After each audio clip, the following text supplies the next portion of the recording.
गावो विश्व मात्रम, जो हमारे गायत्री परिवार इस बात को लेके चलते कि पृथ्वी हमारी माता है, लेकिन चराचर जगत में, जीव जगत में गाय हमारी विश्व की माता है। और गौ माता के माध्यम से हमारी संस्कृति ने हमको उस पर कितना निर्भर बनाया, कितना आनंद के साथ इसका एहसास कराया। और कभी भूलने जाए, भूले भटके तो हमारे देवी देवता हमको वापस उस स्थान पे ले आते हैं जहां हमारा भटकाव होता है, जहां हमारा अंतर पड़ता है।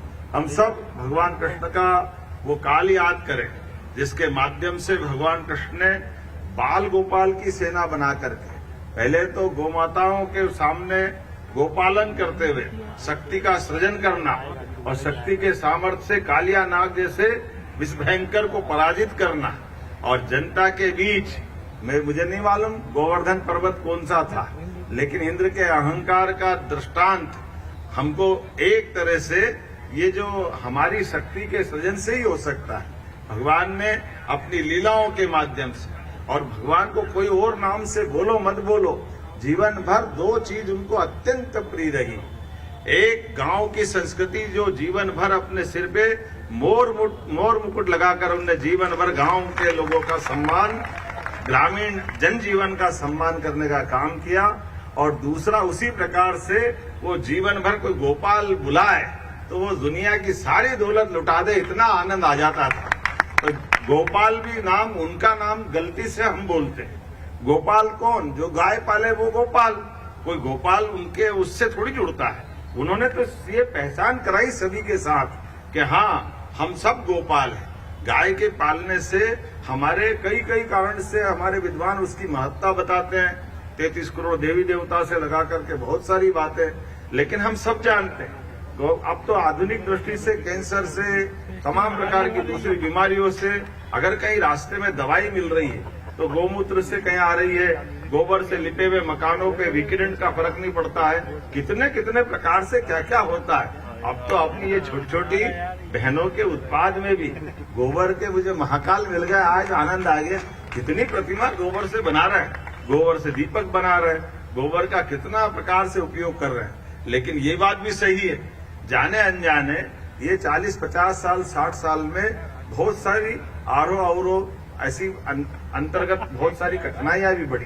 खेती की, किसानी के लिए, उपज बढ़ाने के लिए NPK डालो, यूरिया डालो, 12, 32, 16 डालो, पता नहीं क्या क्या डालो। अरे पहले भी गोबर डालते थे, आज भी गोबर डालो, तो बाकी कोई झंझट ही नहीं। इतना सरल सूत्र था हमारा। जाने क्या क्या होता है। घूम घाम के वापस पृथ्वी गोल है, वहीं आना पड़ता जहां से गए।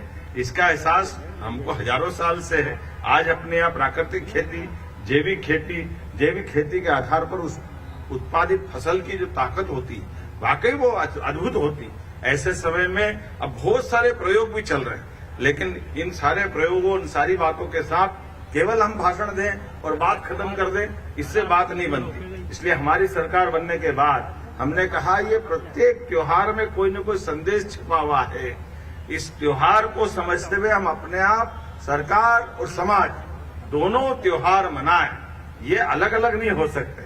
इसलिए आपने देखा होगा प्रत्येक त्योहार हम मिलजुल करके आनंद से मनाने की परंपरा चला रहे हैं। हर एक त्योहार, ये दूसरा साल चल रहा है, कोई भी समाज का ऐसा त्योहार जिसमें संस्कार छिपा है, संदेश छिपा है, उसके परस्पर एक दूसरे की, समाज और संस्कार की और उसके माध्यम से होने वाले लाभ की स्थिति, आप बताओ कितना आनंद आ रहा है। हमारी ये जैसे गोवर्धन पर्व आता है, गोवर्धन पूजा आती, दीपावली की पूजा तो भगवान की दया से माँ लक्ष्मी की सब करते हैं, लेकिन सच्चे अर्थों में पड़वा की जो पूजा होती है और ये जो आनंद बरसता है, फसल कट करके नए फसल की तैयारी की तरफ झूम के चलने का टाइम आता है, ऐसे में हमारा गोवंश भी नए दौर में पहुंचता है और घर घर बाड़े सजेंगे, साफ सफाई हो जाएगी, दोबारा खेती बाड़ी के लिए पशुधन तैयार हो जाएगा।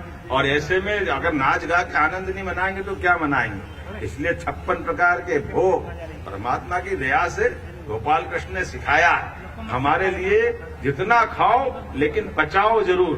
खाने के साथ भोजन को पचाने की ताकत भी चाहिए।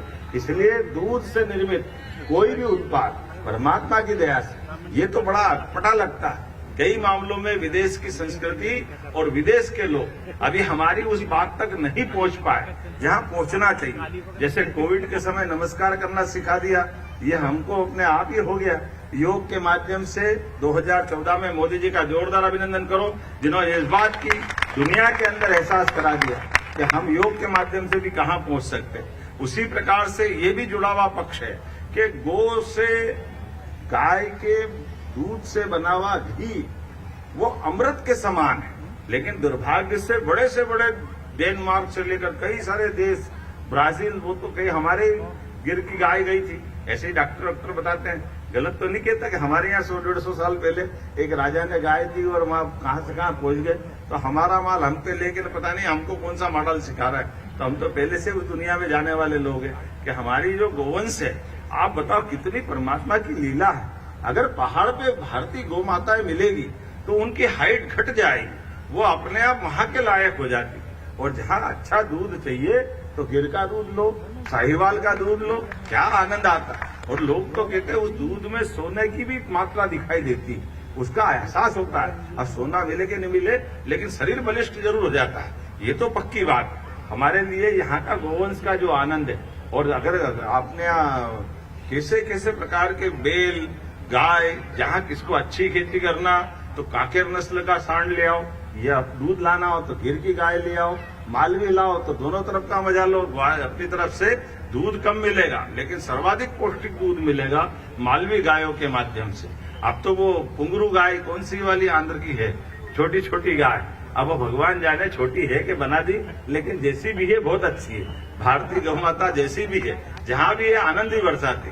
मालूम पड़ा कि वो बरामदे में घूम जाए यहाँ से वहां तक साथ दूर, छोटे बच्चे तो अच्छे लगते हैं, तो अपने लिए वो आनंद की विषय है। तो दीपावली के पावन पर्व पर आज पशुपालन विभाग द्वारा ये जो गोवर्धन पूजा का आयोजन किया है, सच में मेरी अपनी ओर से बहुत बधाई। और कितनी सारी योजनाएं आपने बनाई, एक योजना हो तो बताओ। और आज ये गोमाता को लेकर के जिस प्रकार का अभियान हमारे सरकार के माध्यम से चल रहा है, वैसे भी प्राकृतिक खेती में सबसे नंबर 1 का राज्य अगर कोई है तो मध्य प्रदेश है। हमें इस बात की प्रसन्नता है, और ये और आगे बढ़ाने के लिए पशुपालन को ही बढ़ावा देना पड़ेगा। और दोहरी दृष्टि से भी किसानों की आय भी डबल करना है, तो किसानों की आय डबल करने के लिए फसलों पे भी कमाई मिले, फसलों के माध्यम से सब्जी उत्पादन, फलों का उत्पादन, तमाम प्रकार की चीजें। लेकिन दूध उत्पादन से रोज नगद होता है, ये बात बिल्कुल सही है कि कोई और किसान को आमदनी नहीं सिवाय दूध के। और दूध के माध्यम से पशुपालन को बढ़ावा देते हुए, दोनों को कोरिलेटेड करते हुए, अब ये बात सही है कि आज के समय में इस बात की आवश्यकता है कि हम भी सब प्रकार से मदद करें। आज दूध उत्पादन में मध्य प्रदेश तीसरे नंबर का राज्य है।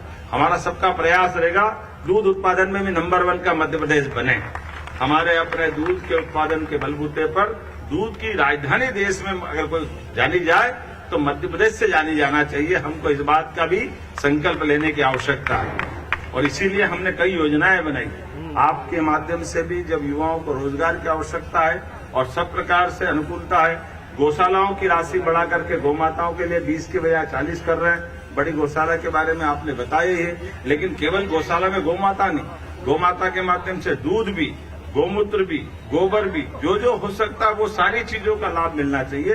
इस प्रत्येक क्षेत्र में काम करने की आवश्यकता है, और प्रत्येक क्षेत्र में हम भी प्रोत्साहन दे रहे हैं। उम्मीद कर रहे हैं कि आज के गोवर्धन पूजा के माध्यम से हम सब मिलकर के इस सनातन संस्कृति की धारा को और मजबूत करें। इसके माध्यम से गरीब आदमी की जिंदगी, हमारे लिए तो ये बात भी सही है कि आज हमारा इतना बड़ा पूरा प्रदेश, और पूरे प्रदेश के वन का क्षेत्र बड़ा है, कई प्रकार की अलग अलग चुनौतियां हैं, कहीं कोई खेती नहीं कर सकते, तमाम प्रकार के टाइगर अभयारण्य और क्या क्या चीजें हैं, लेकिन हर जगह हमको पशुपालन करते हुए पशुओं को चारा देने की व्यवस्था तो है ही सही। तो आय के रास्ते निकालने के लिए एक तरह से वो बड़ी भूमिका अदा करते हैं, आर्थिक दृष्टि से लोगों की जिंदगी बेहतर करने के लिए। जेल के अंदर भी गौशाला का पुरस्कार मिला मेरी अपनी ओर से, भोपाल जेल के अधीक्षक सहित सारे स्टाफ को भी बधाई। और हम प्रदेश में पूरे जेल के सारे क्षेत्रों में, और केवल जेल नहीं, हर एक जगह जो जहां इस प्रकार से गौशाला चलाना चाहता है, गोपालन करना चाहता है, गौशाला में सेवा देना चाहता है, प्रत्येक व्यक्ति को जोड़कर चल रहे हैं। हर एक जगह हम सब मिलकर के ये हमारा गौ माता की सेवा करने का मौका मिले। आज मेरी अपनी ओर से एक बार फिर आप सबको बधाई देता हूं। इस दीपावली का पर्व चल रहा है। दीपावली एक दिन की नहीं है, दीपावली 5 दिन की होती, इसलिए आज भी है, कल भी है और कल के बाद परसों भी है। कोई आज गोधन पूजा कर रहा है, कोई अमावस 2 मान रहा है, कोई बात नहीं। मेरे सामने भी प्रश्न आया था कि भैया आज करें कि कल करें। हमने कहा जब भी मर्जी आए कर लो। अरे गो पूजन तो करना रोज करो, उसमें क्या तकलीफ है? इसी गोवर्धन पूजा का तो आनंद, ये किसी से क्या संबंध है इसका? गो पूजन करना है, गौ माता की सेवा करना है और इस आनंद में लोग खाए पिए ना, कितना प्रकार का वो भोजन पकवान 56 प्रकार का दिया। मैंने तो कहा कि थोड़ा सा ये भगवान 56 प्रकार का भोजन करने के बहाने से वो हमको सबको मंगल की कामना करते हैं। 56 प्रकार का खा तो नहीं सकते, कैसे खाए इतना तो, लेकिन बांटने की भाव देते हैं। इसके मतलब कि हमारे लिए जियो और जीने दो, सबको खिलाओ पिलाओ, आनंद रखो।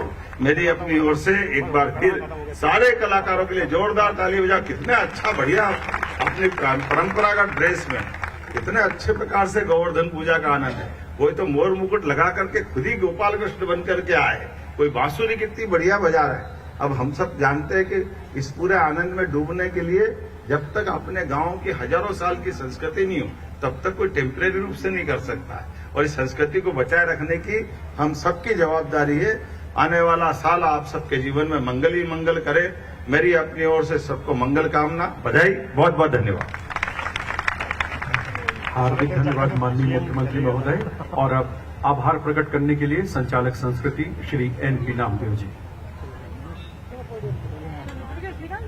आज के इस कार्यक्रम में कृपापूर्वक पधारे माननीय मुख्यमंत्री जी डॉक्टर मोहन यादव जी का मैं संस्कृति विभाग एवं पशुपालन विभाग की ओर से आभार व्यक्त करता हूं कि आपने लोक संस्कृति से समृद्धि का और समृद्धि से प्रदेश के विकास में हमको सहभागी होने का अवसर प्रदान किया। विभाग की ओर से जो कार्यक्रम का आयोजन हुआ उसमें आप उपस्थित के प्रति आभार व्यक्त करते हैं। माननीय मंत्री जी, माननीय सांसद महोदय, माननीय विधायक जी, भाई चलो भाई चलो चलो चलो।